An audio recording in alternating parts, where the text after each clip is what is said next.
जय हिंद दोस्तों, स्वागत है आपका एक बार फिर आपके अपने YouTube चैनल T4 टीचर पर। मैं राजू शर्मा, मध्य प्रदेश पुलिस, आपको आज इस वीडियो में मध्य प्रदेश के अनुसूचित क्षेत्रों में जो पंचायतें होती हैं उनमें होने वाली पंचायत मोबिलाइजर भर्ती के बारे में इस वीडियो में बताऊंगा। मोबिलाइजर की भर्ती क्या है, मोबिलाइजर का पद क्या है, पद के लिए क्या क्या आवश्यक योग्यता हमारे पास होनी चाहिए, कितनी एज वाले को ये फॉर्म भरना चाहिए एवं कितने पद इसमें हैं, लास्ट डेट क्या है, भर्ती ऑनलाइन है या ऑफलाइन, इसके संबंध में सभी तरह की जानकारी आपको इस वीडियो में मिल जाएगी। वीडियो को आप एंड तक देखते रहिए। वीडियो शुरू करने से पहले आपके लिए एक जरूरी सूचना है दोस्तों, यदि आप मध्य प्रदेश पुलिस आरक्षक भर्ती परीक्षा 2020-21 की तैयारी कर रहे हैं या कोई अन्य एग्जाम की तैयारी कर रहे हैं तो आपको आपके फाइनल पेपर से पहले या मेरे ख्याल से आपको रनिंग में आपकी तैयारी को समय समय पर जांचते रहना चाहिए। अब तैयारी को जांचेंगे कैसे? तैयारी को जांचने के लिए सबसे अच्छा साधन टेस्ट सीरीज माना जाता है, टेस्ट माने जाते हैं। यानी आप अपने टेस्ट लेते रहिए समय समय पर और अपनी तैयारी को जांचते रहिए। तो दोस्तों, टेस्ट कहाँ दें? टेस्ट देने का सबसे अच्छा प्लेटफॉर्म परीक्षा ऐप। जी हाँ, मेरा खुद का जाना हुआ, पहचाना हुआ, देखा हुआ और यूज़ किया हुआ परीक्षा ऐप पर आपको मध्य प्रदेश पुलिस भर्ती के साथ साथ अन्य भर्तियों के भी 50 टेस्ट, फुल लेंथ टेस्ट आपको मिलते हैं, जो आपको परीक्षा हॉल में बैठने का जैसा माहौल प्रदान करते हैं। काफ़ी अच्छी गुणवत्ता में टेस्ट दे रखे हैं। टेस्ट को परचेस करने के लिए आप कूपन कोड टीचर 50 का इस्तेमाल कर सकते हैं। इसके इस्तेमाल करने से आपको आधी कीमत में टेस्ट सीरीज मिल जाएगी। टीचर 50 कूपन कोड आप उसमें डालेंगे और परचेस करेंगे तो आपको 50% डिस्काउंट के बाद आपको टेस्ट सीरीज मिल जाती है। तो क्या करना पड़ेगा आपको? परीक्षा ऐप को डाउनलोड करने के लिए नीचे डिस्क्रिप्शन में दी हुई लिंक पर क्लिक करना है। ऐप को डाउनलोड करके ऐप को ओपन करने के बाद अपना कूपन कोड टीचर 50 बिना स्पेस के उसमें एंटर करके करना है और परचेस करते ही आपको 50 टेस्ट पूरे मिल जाते हैं। तैयारी करते रहिए, जांचते रहिए। अब चलिए वीडियो अपना शुरू करते हैं और भर्ती के बारे में जानते हैं। तो चलिए दोस्तों, अब आप आ चुके हैं पंचायत राज संचालनालय मध्य प्रदेश द्वारा जारी नोटिफिकेशंस पर। ये रहा आपके सामने, जो कि प्रति मुख्य कार्यपालन अधिकारी जिला पंचायत झाबुआ, अलीराजपुर, बड़वानी, मंडला, डिंडोरी, अनूपपुर, धार, खरगोन, रतलाम, खंडवा, बुरहानपुर, होशंगाबाद, बैतूल, सिवनी, छिंदवाड़ा, बालाघाट, सीधी, शहडोल, उमरिया एवं श्योपुर मध्य प्रदेश, यानी कि इन 20 जिलों की पंचायतों में ही भर्ती होनी है। इनके अलावा जितने भी जिले हैं उनमें भर्ती नहीं है। अतः सभी लोग कमेंट में बार बार ना पूछें कि कौन से जिले के लिए भर्ती हो रही है और कौन से जिले के लिए नहीं। मात्र इन 20 जिलों में ही भर्ती हो रही है। ऐसा क्यों हो रहा है? क्योंकि यह वो जिले हैं जहां पर अनुसूचित जनजाति की संख्या ज़्यादा पाई जाती है। तो चलिए, विषय राष्ट्रीय ग्राम स्वराज अभियान यानी कि RGSA अंतर्गत पेशा गतिविधियों के क्रियान्वयन हेतु मोबिलाइजर्स का चयन बाबत। पंचायत के अंतर्गत जो पेशा की गतिविधियां होती हैं उसके क्रियान्वयन के लिए मोबिलाइजर्स की भर्ती मध्य प्रदेश शासन द्वारा की जा रही है। आप देख सकते हैं यह नोटिफिकेशन 31/12/2020 यानी कि 31 दिसंबर को जारी हुआ है। तो ये ज़्यादा पुराना नहीं है, सिर्फ 11 दिन पुराना है। विषय राष्ट्रीय ग्राम स्वराज अभियान विषय हो चुका है। संदर्भ आप देख ही रहे हैं, 20 जनवरी के पत्र के परिपालन में अब ये भर्ती हो रही है।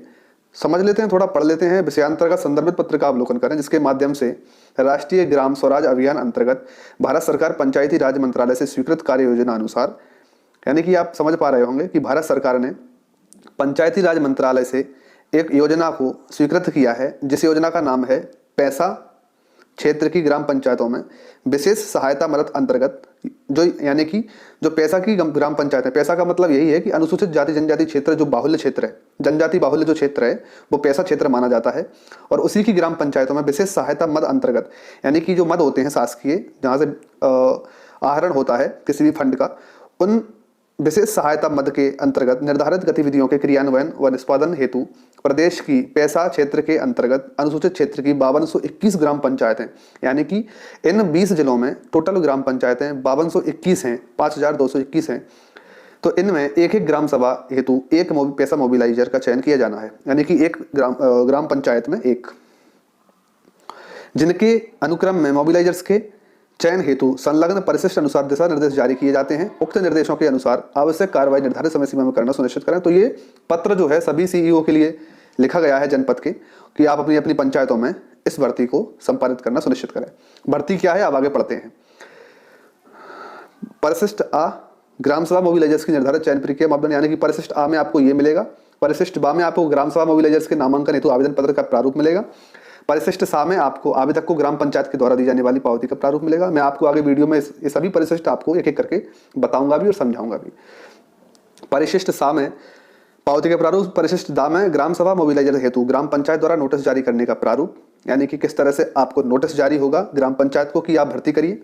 परिशिष्ट ई में ग्राम सभा मोबिलाइजर हेतु ग्राम पंचायत द्वारा चयन नामांकन आदेश जारी करने का प्रारूप, यानी कि वो प्रारूप परिशिष्ट ई में रहेगा जिसमें चयन और नामांकन, यानी कि किसका सिलेक्शन हुआ है और उसके सिलेक्शन के बाद आपको उसको किस तरह का एक आदेश देंगे, उस आदेश का प्रारूप परिशिष्ट ई में मिलेगा।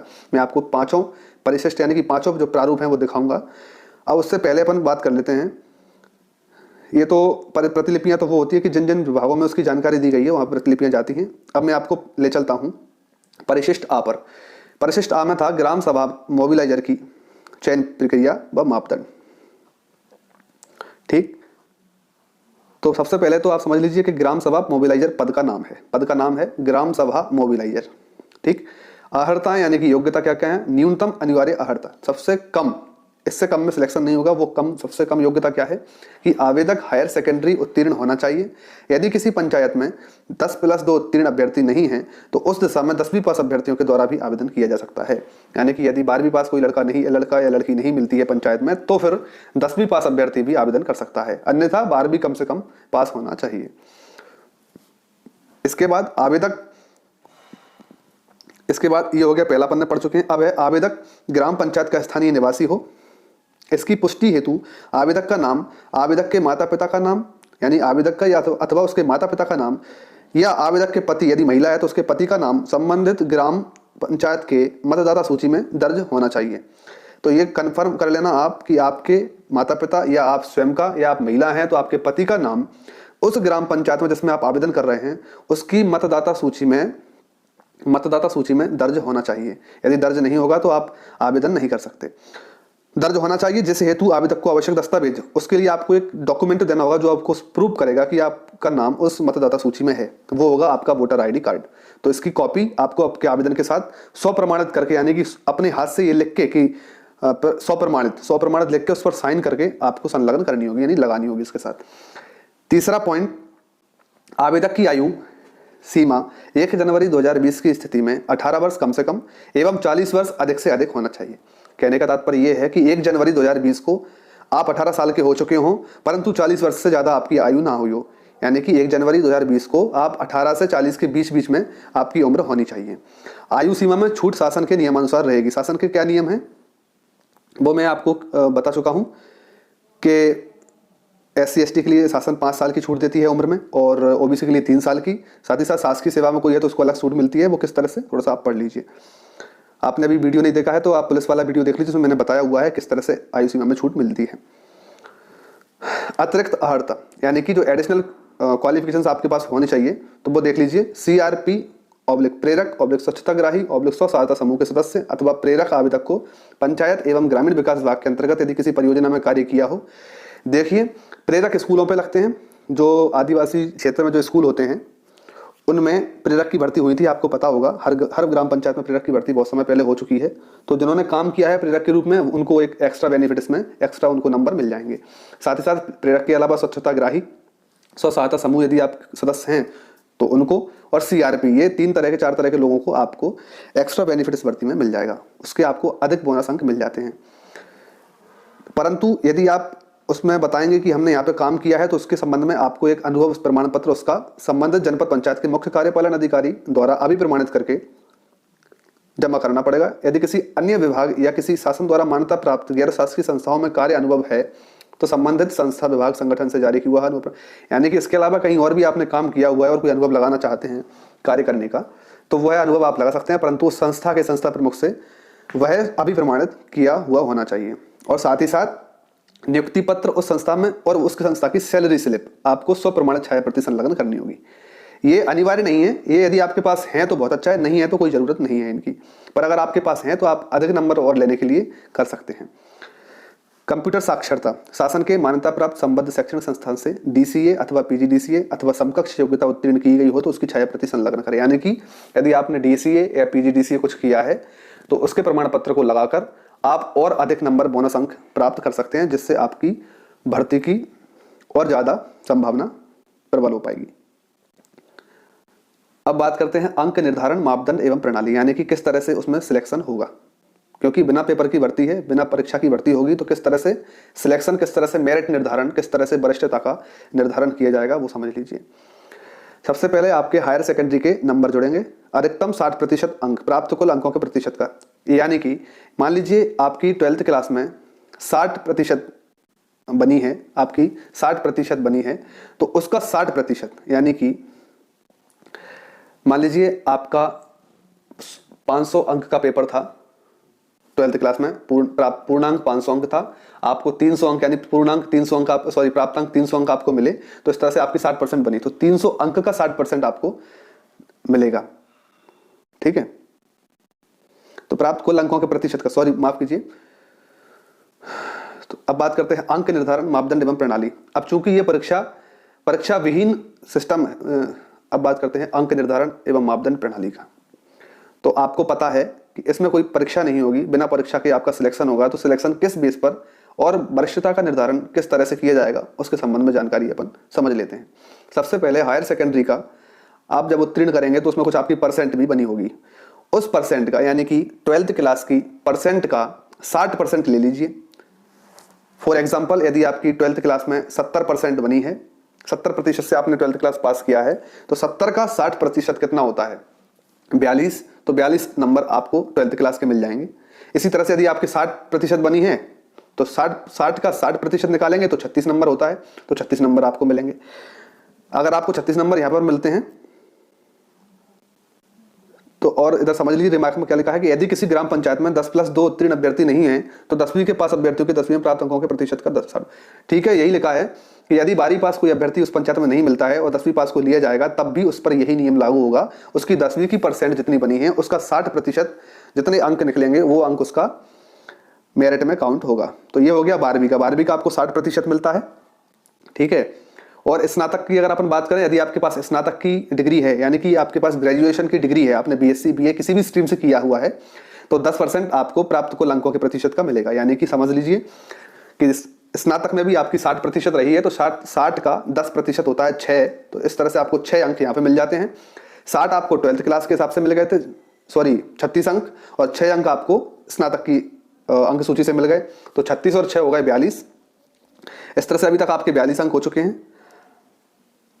अब मैं थोड़ा रिमार्क में भी नजर डाल लेते हैं कि किसी भी केंद्र या राज्य शासन द्वारा, जरूरी नहीं कि आपका मध्य प्रदेश में रहकर ही आपने ग्रेजुएशन किया हो सकता है आपने किसी अन्य राज्य से किया है तो वो भी मान्य होगा।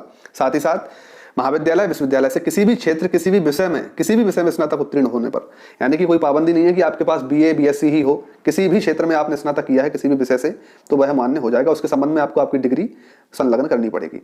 तो अभी तक देखिए हमारे 12th क्लास की मार्कशीट में अगर हमारे 60% बनी है तो 36 अंक वो हो गए, और अगर 60% ही इसमें मान लें तो 6 अंक वो हो गए, 36 और 6 होते हैं 42। अब अपन अनुसूचित जनजाति के अभ्यर्थी, वैसे तो ये भर्ती सभी तरह की कास्ट के लिए है, एससी एसटी ओबीसी जनरल, परंतु यदि कोई जनजाति का अनुसूचित जनजाति का आवेदन करता है तो उसको 10 अंक अलग से दिए जाएंगे। उसके संबंध में उसको एक जाति प्रमाण पत्र एसटी कैटेगरी का संलग्न करना होगा। तो मान लीजिए आप एसटी कैटेगरी से हैं तो आपके 36 और 6 42 अंक तो हो ही चुके थे, साथ ही साथ 10 अंक ये मिल गए तो हो गए आपके 52। यहाँ पर अन्य कैटेगरी यानी कि जो जनरल ओबीसी एससी हैं वो आपसे 10 अंक, एसटी से 10 अंक पीछे रह जाएंगे, क्योंकि सीधा सीधा यहाँ पे 10 अंक का फायदा उसको मिलने वाला है। अब यदि कोई महिला अभ्यर्थी है तो उसको एसटी कैटेगरी की महिला अभ्यर्थी है तो फिर तो 20 अंक का फायदा है, और अन्य कैटेगरी की महिला है तो सिर्फ 10 अंक मिलेंगे उसको। तो 42 वहां हो गए थे, 10 ये हो गए 52। एसटी का मान के चल रहा हूं मैं अभी आपको, 10 यहाँ पे हो गए 52। यदि आप महिला हैं तो 10 ये हो गए 62। अब और आगे बढ़ते हैं, यदि डीसीए पीजीडीसीए किया हुआ है तो 10 अंक सीधा सीधा यहाँ पे आपको मिल जाते हैं, किसी भी कैटेगरी से हो भले आप, इसमें कोई कैटेगरी की बाध्यता नहीं है। तो 62 के बाद आपको 10 अंक ये कंप्यूटर के मिल गए तो हो गए 72 अंक। इसी अपन और आगे बढ़ते चलें तो संबंधित कार्य क्षेत्र जैसा कि परिशिष्ट आके उक्त बिंदु 22 में 2.2 में दिया गया है कि 2 वर्ष से उससे अधिक का अनुभव है। सीधी सी बात है कि यदि आपने 2 साल से अधिक का अनुभव उन 3 पदों पर, जैसे कि प्रेरक, सीआरपी और बाकी जो पद बताए थे स्वच्छताग्राही, इन पदों पर आपने 2 वर्ष कम से कम काम किया है तो उसके आपको 5 अंक अलग से मिलेंगे। इस तरह से आपके 72 और 5 77 नंबर हो जाते हैं, तो आपका 77 अंक आपको मिल जाएंगे। अब इसी तरह से सभी लड़कों के लिए जो है अंक प्रदान किए जाएंगे, और जिसका जितने ज़्यादा अंक आएंगे उनमें से कोई एक लड़का ऊपर से सबसे ऊपर से चुन लिया जाएगा। जो भी डॉक्यूमेंट आप लगाते हैं तो सभी के आपको जो आप मेंशन करते हैं कि हमारे पास ये डिग्री है, तो उसके संबंध में आपको उसके प्रमाण पत्र भी संलग्न आवेदन के साथ करना होगा। तो थोड़ा सा और आगे बढ़ते हैं, अभी मैं आपको बताऊंगा इसके संबंध में प्रारूप कैसा क्या फॉर्म है, कब तक जमा करना है। पहले उससे मैं थोड़ा सा और समझा देता हूँ, क्योंकि यहाँ पे बहुत से लोगों को समस्या आने वाली है। तो यही है कि हायर सेकेंडरी के आपको 60% अगर आपकी बनी है 12th क्लास में तो उसका 60% मिलेगा। 70% में बनी है तो 70 का 60% कर लीजिए, और 90% आपकी बनी है 12th क्लास में तो 90 का 60% कर लीजिए, यानी कि 54 नंबर। तो 54 आपको यहाँ मिल जाएंगे, 90 बनी है तो। और 90 ही अगर मैं स्नातक में मान के चलूँ तो फिर 9 नंबर यहाँ मिल जाते हैं, तो 54 और 9 हो जाते हैं 63 नंबर। अब ये आप मान लीजिए ST के नहीं है तो 10 अंक आपको नहीं मिलेंगे, महिला भी नहीं है तो 10 अंक आपको नहीं मिलेंगे। तो आपके अभी तक कितने हैं? 63 नंबर ही बने हुए हैं। DCA अगर आपके पास है तो 10 अंक आपको मान लीजिए इसके मिल गए, 73 हो गए। इसके बाद आपके पास कोई प्रेरक का अनुभव नहीं है तो फिर आपके नंबर होते हैं 73। अब देखिए, आपसे पहले जो लड़का था उसके 77 नंबर हो रहे थे, भले ही वो 60% लेके पास हुआ 12th क्लास में, और आप 90 के बाद भी 73 पर सिमट गए, तो आपका सिलेक्शन नहीं हो पाएगा। तो ऐसा भी है, यदि आपके पास अनुभव है तो आप उसको लगाइए। DC PGDC कुछ किया है तो वो आपको लगाना पड़ेगा, और उसके संबंध में आपको उसके प्रमाण पत्र संलग्न करने पड़ेंगे। तो ये तो हो गया चयन की प्रक्रिया कि किस तरह से चयन किया जाएगा। अब ऐसा भी देखो, संभावना ऐसी भी होगी कि एक जैसे नंबर दो अभ्यर्थी या 2 से अधिक अभ्यर्थियों के समान अंक भी हो सकते हैं। तो उस स्थिति में क्या होगा, सबसे पहले किसको वरीयता दी जाएगी? तो मान लीजिए किन्हीं 2 लड़कों के या 2 लड़कियों के अंक, या लड़का लड़की के अंक समान हो जाते हैं 2 या 2 से अधिक के, तो सबसे पहले उसको वरीयता दी जाएगी जो अनुसूचित जनजाति की महिला है। और मान लीजिए महिला नहीं है, कोई और है, तो फिर अनुसूचित जनजाति के पुरुष को दिया जाएगा। और मान लीजिए दोनों अनुसूचित जनजाति से नहीं है, किसी अन्य कास्ट से हैं, तो सबसे पहले फिर अनुसूचित जाति यानी SC कैटेगरी की महिला को दिया जाएगा। वो भी नहीं है तो फिर SC कैटेगरी के पुरुष को दिया जाएगा, और वो नहीं है तो फिर अन्य पिछड़ा वर्ग महिला। इसी तरह से समझ लीजिए आप कि कैटेगरी वाइज और महिला पुरुष वाइज, जेंडर वाइज उसको आरक्षण थोड़ा सा इसमें रहेगा। अब इसमें आपको अगर कोई दिक्कत आती है समझने में तो आप मुझे कमेंट में बताएं, मैं आपको पूरा समझाऊंगा। इसके बाद भी यदि 2 या 2 से अधिक अभ्यर्थी, कोई लड़का पूछेगा कमेंट में कि सर यदि उसके बाद भी अगर 2 लोगों के नंबर सेम होते हैं तो क्या होगा, तो ऐसी स्थिति होने पर जिसकी एज ज़्यादा होगी, जिसकी उम्र ज़्यादा होगी, उस अभ्यर्थी को प्राथमिकता दी जाएगी। तो ये तो हो गया चयन प्रक्रिया। अब समय सारणी कि कब से कब तक होगा।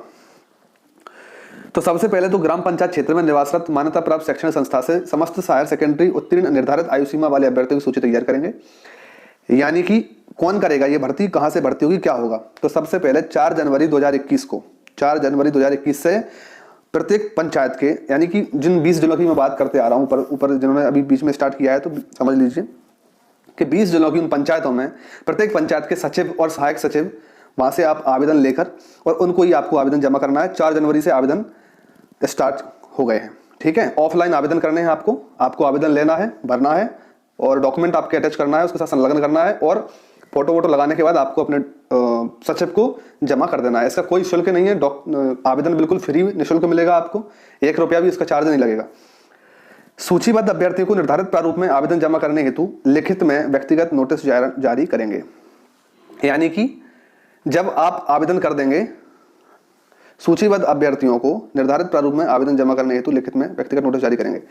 यानी कि जब आप वहां पे जाएंगे आवेदन लेने, तो फिर आपको 7 जनवरी को, देखो 4 जनवरी से आपको आवेदन मिलना शुरू होगा, आपने आवेदन ले लिया, अब आप आवेदन भरेंगे। फिर 7 जनवरी को सचिव और सहायक सचिव एक नोटिस जारी करेंगे पंचायत में कि जिन लोगों ने आवेदन भर लिया है वो इस भर्ती के हिसाब से अपना आवेदन जमा कर सकते हैं और ले सकते हैं, भर सकते हैं।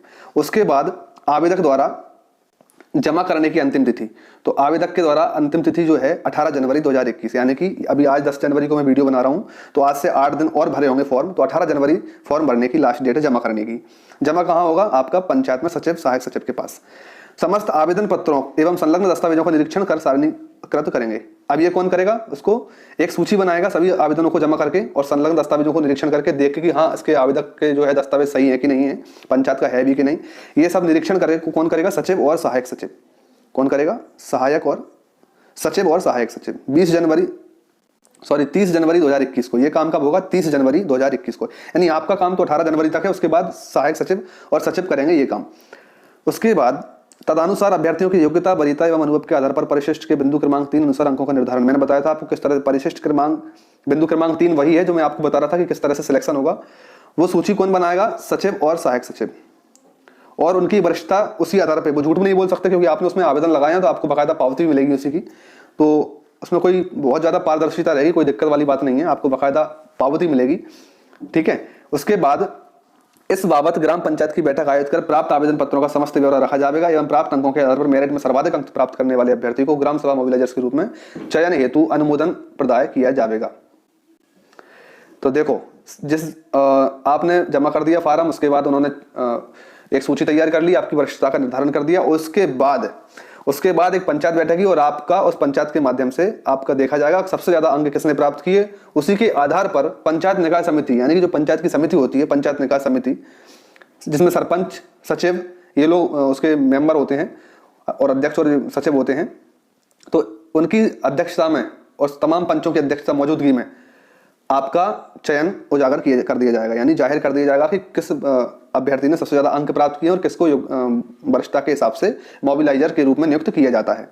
ठीक है, उसके बाद प्रस्तुत मेरिट सूची के आधार पर अंतरिम सूची जारी करेंगे। ठीक है, अभी बनाया नहीं है, अभी सिर्फ बताया था कि किसने सबसे ज्यादा अंक प्राप्त किए हैं। यदि आपको लगता है कि नहीं कुछ गलत हुआ है तो आप अभी भी अपील कर सकते हैं, यहाँ तक अपील आप कर सकते हैं, इस पोर्शन तक तो आप अभी अपील कर सकते हैं। आपको कुछ भी गड़बड़ दिखती है तो आपको बताया जाएगा किसने अंक ज्यादा प्राप्त किए हैं, फिर भी आपको लगता है कि नहीं इसके नहीं होने चाहिए थे तो आप यहाँ पर अपील कर सकते हैं। उसके बाद ये सब 30 जनवरी को ही होना है। इतने सब जो बता रहा हूँ ये काम सब जो है ये यहाँ से लेकर यहाँ तक 30 जनवरी को होना। 30 जनवरी को अपनी पंचायत में मौजूद रहें तो आपको पता चलता रहेगा।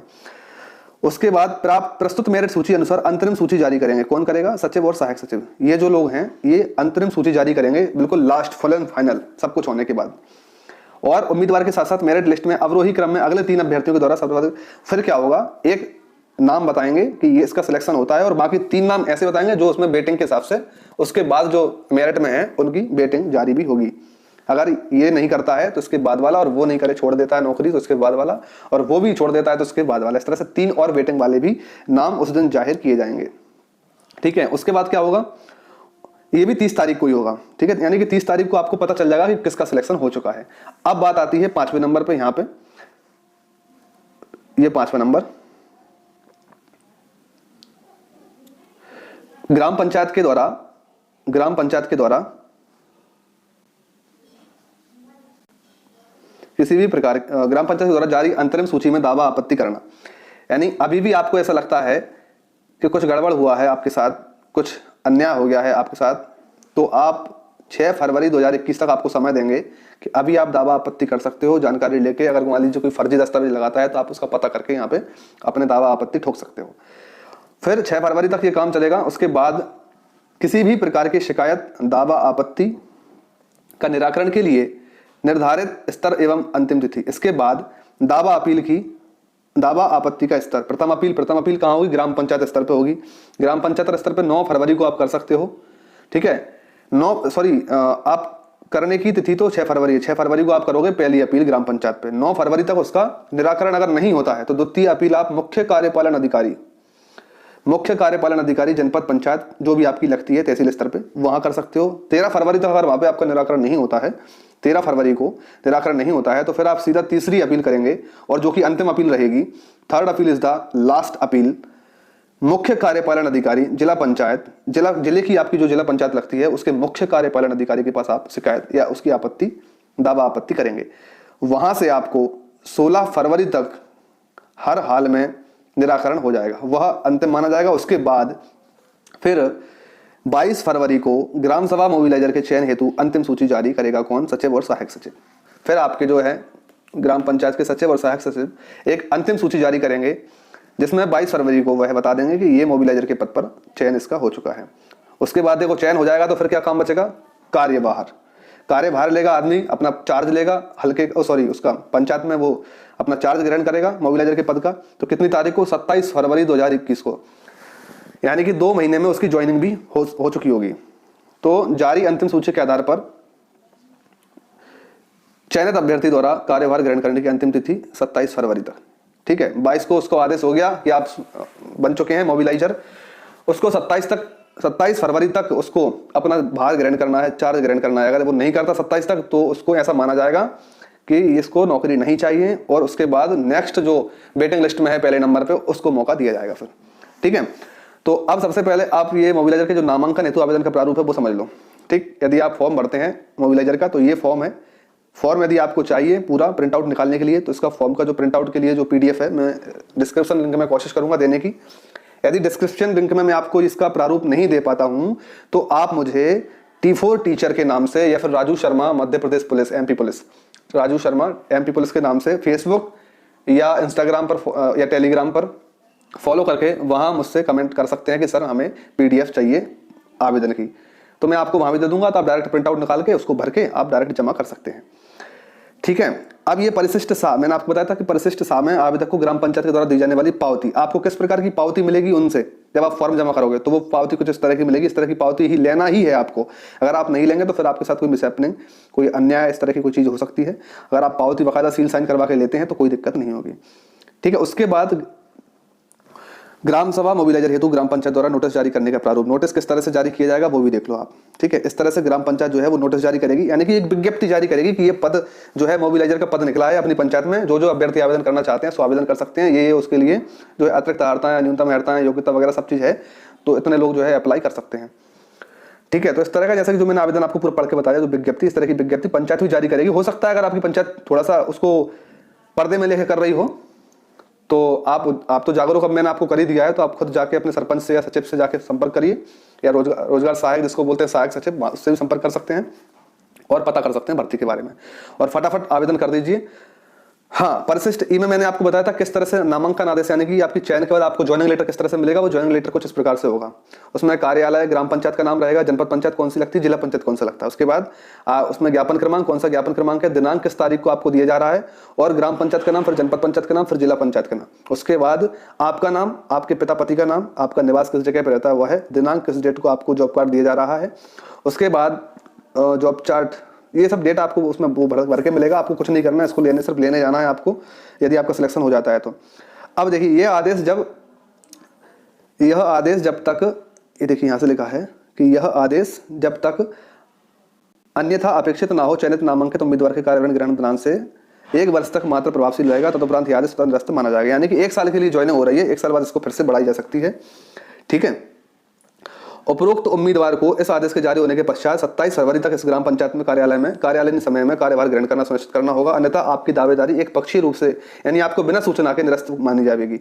मेरिट प्रतीक्षा सूची के आधार पर, यानी कि वही वेटिंग लिस्ट के आधार पर वेटिंग वाले लड़के को फिर इसका मौका दिया जाएगा, और जिसकी जिम्मेदारी, इसकी पूरी जवाबदेही आप स्वयं की होगी। ठीक है, पैसा ग्राम सभा हेतु मोबिलाइजर हेतु प्रस्तावित जॉब चार्ट एवं आवश्यक सकते हैं। अब ये देखिए वो है कि भाई मोबिलाइजर क्या होता है, उसके काम क्या है, वो करेगा क्या, पंचायत में भर्ती तो हो रहा है पर उसके काम क्या रहेंगे। तो ये दिया है कि पैसा मोबिलाइजर पूर्णतः ग्राम पंचायत के सभी ग्राम सभा एवं पंचायत निकाय समिति के नियंत्रण में कार्य निष्पादित करेंगे। यदि मोबिलाइजर का कार्य ग्राम पंचायत निकाय ग्राम सभा को संतोषप्रद नहीं लगता है तो उन्हें कारण बताओ नोटिस, चेतावनी, सूचना जारी किया जाएगा। यदि 2 से अधिक बार ऐसी घटना परिलक्षित होती है तो ग्राम पंचायत सभा के चयन को निरस्त करने का अधिकारी होगा, यानी कि ग्राम पंचायत उसको हटा भी सकती है, इसका अधिकार पूरा ग्राम पंचायत को होगा और ग्राम सभा को।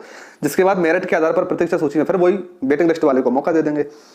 ठीक है, उसके बाद दूसरा, प्रत्येक माह के अंत में अपने किए गए कार्यों का ब्यौरा भी अनुमोदित संबंधित ग्राम पंचायत समिति से करवाएंगे, यानी आपने जो भी महीने भर में काम किए हैं उस महीने के अंत में पूरे कामों को आप अपनी पंचायत में गिनवाएंगे और उसका अनुमोदन संबंधित ग्राम पंचायत समिति से करवाएंगे। साथ ही समय समय पर आयोजित होने वाले ग्राम सभा की बैठकों में भी अपने द्वारा किए गए कार्यों का अनुमोदन करवाएंगे, यानी आपने जो महीने भर में काम किए हैं समय समय पर पंचायत की बैठक जो होती रहती है उनमें भी आप अपने कामों को गिनाएंगे और बताएंगे किस तरह से हमने काम किया और ये हम काम करते आ रहे हैं। पैसा क्षेत्र के अंतर्गत आयोजित होने वाली ग्राम सभाओं में पैसा अनुसूचित अधिनियम के प्रावधानों के तहत ग्राम सभा आयोजन में सहयोग करेगा, यानी कि वही पैसा क्षेत्र में जो ग्राम सभाएं आयोजित होती हैं उनमें भी वह महत्वपूर्ण भूमिका निभाएगा। पैसा क्षेत्र अंतर्गत आयोजित होने वाली ग्राम सभा में ग्रामीण जनता की सहभागिता फोरम के आधार पर, ये कोरम नहीं फोरम होता है, सहभागिता फोरम के आधार पर सुनिश्चित करेगा। सॉरी कोरम ही है। ग्राम सभा का आयोजन शांति एवं सौहार्दपूर्ण वातावरण में ग्राम सभा का आयोजन शांति एवं सौहार्दपूर्ण वातावरण में करने हेतु समन्वय करेंगे, यानी कि वही है कि मदद करेंगे कि ग्राम सभा का जो आयोजन होता है वो शांति से हो जाए संपन्न। तो ठीक है, इस तरह से ये हो जाएगा आपका। अभी तो बहुत है और भी है। ग्राम सभा की स्थायी समितियों की बैठकों के लिए नियमितीकरण हेतु बैठक सूचना देंगे, मुनादी कराएंगे। तो ये सब उसके काम है। मैं अभी आपको इसकी PDF तो सेंड कर ही दूंगा, है ना। तो आप मुझे राजू शर्मा MP पुलिस के नाम से फेसबुक, टेलीग्राम, इंस्टा कहीं भी सर्च कर सकते हैं और वहाँ आप मुझे कमेंट करेंगे कि सर हमें PDF चाहिए इसकी, तो मैं आपको PDF अवेलेबल करवा दूंगा। इसके अलावा और आपको PDF चाहिए तो पंचायत सचिव के पास मिल जाएगी, ठीक है। चैनल को यदि आपने सब्सक्राइब नहीं किया है तो चैनल को सब्सक्राइब कर लीजिए। हम मध्य प्रदेश पुलिस की तैयारी आपको लाइव क्लासेस के माध्यम से फ्री में करवाते हैं और समय समय पर मध्य प्रदेश पुलिस भर्ती से संबंधित भी जानकारी आपको रोचक, ठीक है। वीडियो यदि आपको थोड़ा भी ऐसा लगता है कि हेल्पफुल था, आपको अच्छी जानकारी मिली, तो वीडियो को लाइक कर दीजिए, चैनल को सब्सक्राइब कर लीजिए, बेल आइकन को प्रेस कर दीजिए। फिर मिलेंगे अगले वीडियो में, तब तक के लिए जय हिंद, जय भारत।